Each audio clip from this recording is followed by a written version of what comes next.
Hi, everyone. Thanks for joining us. I'm Dr. Kathryn Dao with RheumNow, and I am so excited to introduce you to Dr. Deborah Desir, the 87th president of the ACR. She is a visionary, and she's been actively involved with the ACR at many levels for many years, serving on committees, holding many positions of leadership. And not only that, she's a woman, she's Black, and she has a lot of plans. So, Dr. Desir, please tell us more about yourself and what your style of leadership will look like. So I'm Deborah Dyett Desir. I'm a rheumatologist at the Yale section of Rheumatology, Allergy, and Immunology. I've been there for the past 4 years. Prior to that, I owned and was the medical director of a private practice, a rheumatology private practice. I'm not quite sure what else you want to know. I'm the mother of 4 adult children and the grandmother of 4 adorable children. That's wonderful. You know how mothers are, we get things done. So I'm looking forward to seeing what you get done. So what specifically is your vision for the ACR and what kind of goals do you have during your tenure? Well, just to answer the first question a little bit before I talk about that is I just want to talk a little bit about my leadership style. I really like to be inclusive. I think it's extremely important to listen to viewpoints, especially those that are different from my own. I think it adds to the conversation. It informs me. And my style is to try to reach consensus when possible. If consensus is not possible, we sometimes have to make a decision informed by what has been learned by the discussion and based on my own values and principles, and also what serves the mission of the American College of Rheumatology. My vision is to aspire to create an environment in which all of our diverse members, and by diverse member, I think when you talk about diversity, equity, and inclusion, people tend to zoom right to race. And I think it's important to understand that what we're talking about is our diverse members. And that includes solo and small group practitioners, fellows in training, early career individuals, bench researchers, clinical researchers, academic clinicians, from the person starting out as a fellow all the way up to program directors and section chiefs and more. And my goal is to have all of the diverse groups feel at home in the ACR, and all of our members will view the ACR as the organization that empowers them to excel. I absolutely love that. And like the members as they move through life, they may be one member group now and one member group later. Like I was in private practice before and now I'm in academic medicine, back then. Yeah. And then back then when I was a fellow in an early faculty, I had young kids. I didn't know how to balance work and life. And now that my kids are much older, and now I'm looking at, well, how can I help the ACR? What kind of volunteer opportunities? So I think my needs also changed with time. So I'm so glad to hear that, with this inclusivity, it's not just about race or gender, but it's about everybody where they are and meeting them at that point. So do you have any specific goals during this tenure? What exactly are some of the things that you hope to accomplish? Well, and this is in no particular order. So I guess I haven't really ranked them yet. But first, one of the things is to advance the careers of women in rheumatology, especially in leadership positions.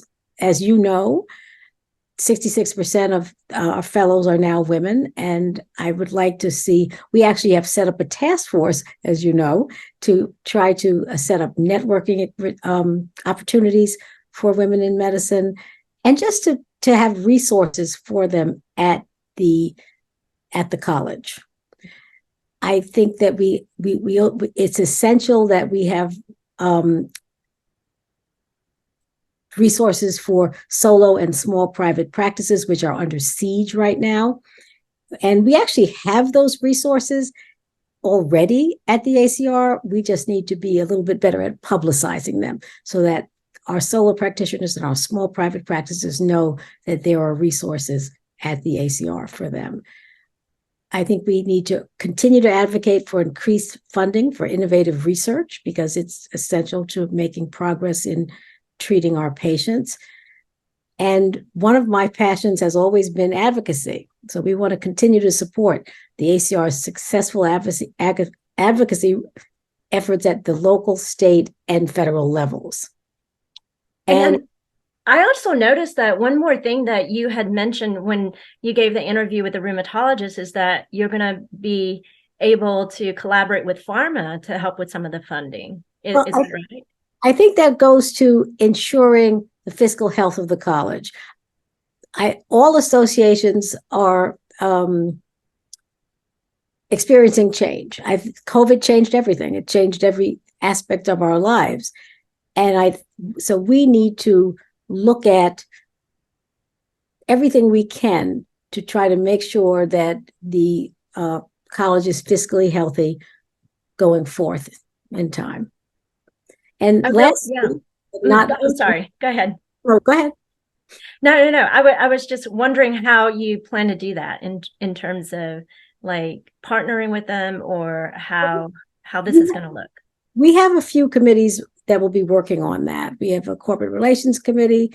We have our partnerships with the foundation, and we will be looking into innovative ways to change, to adjust what we're doing and looking for new opportunities.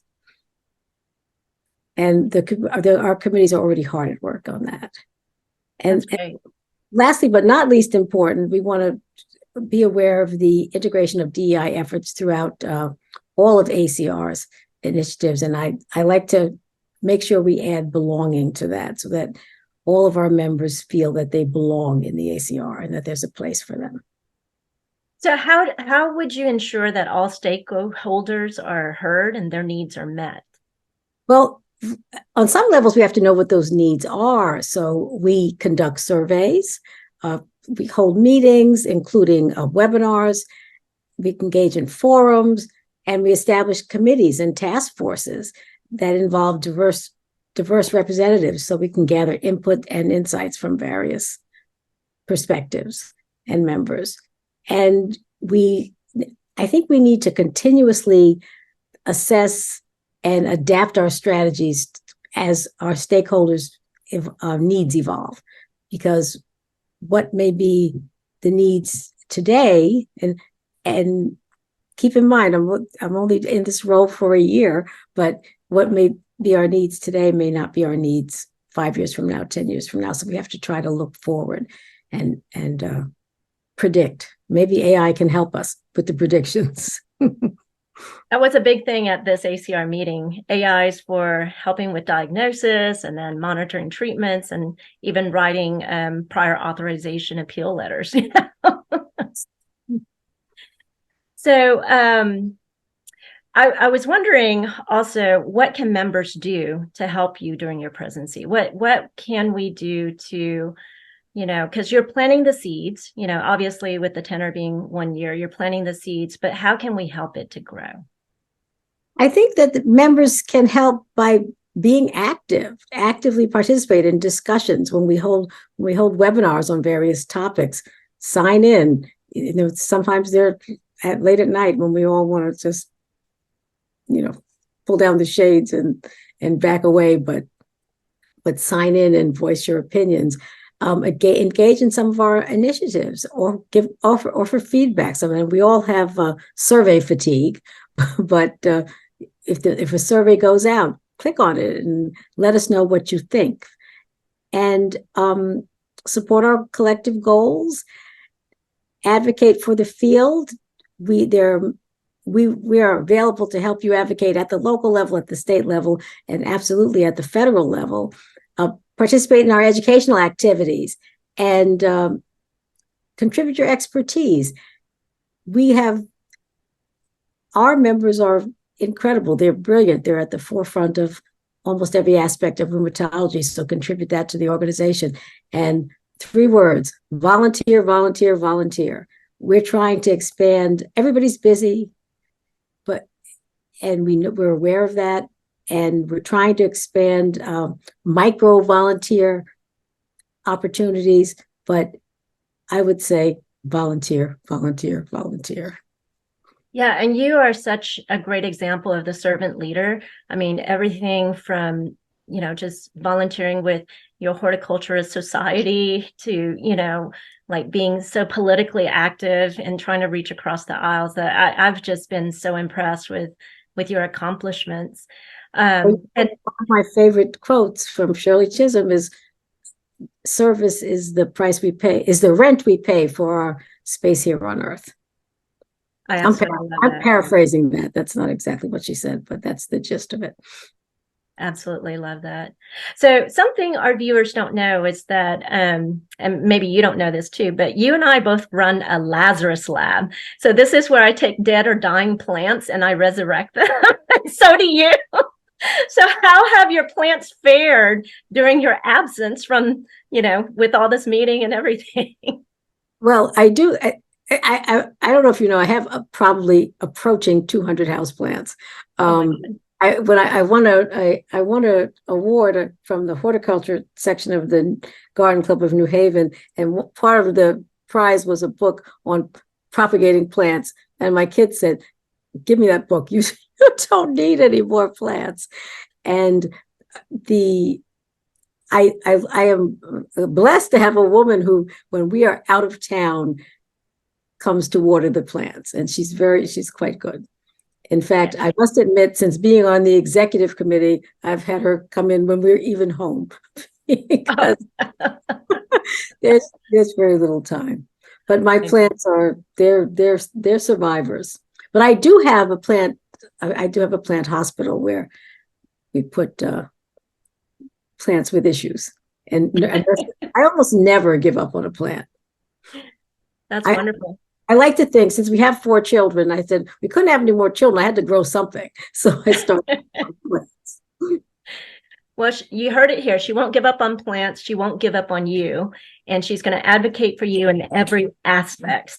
So I want to thank you, Dr. Desir, for taking your time to share with us your vision, for advocating for us, and for shaping the future of rheumatology. Well, thank you so much. And also thank you for all you do, because I know you're an avid volunteer. You're welcome.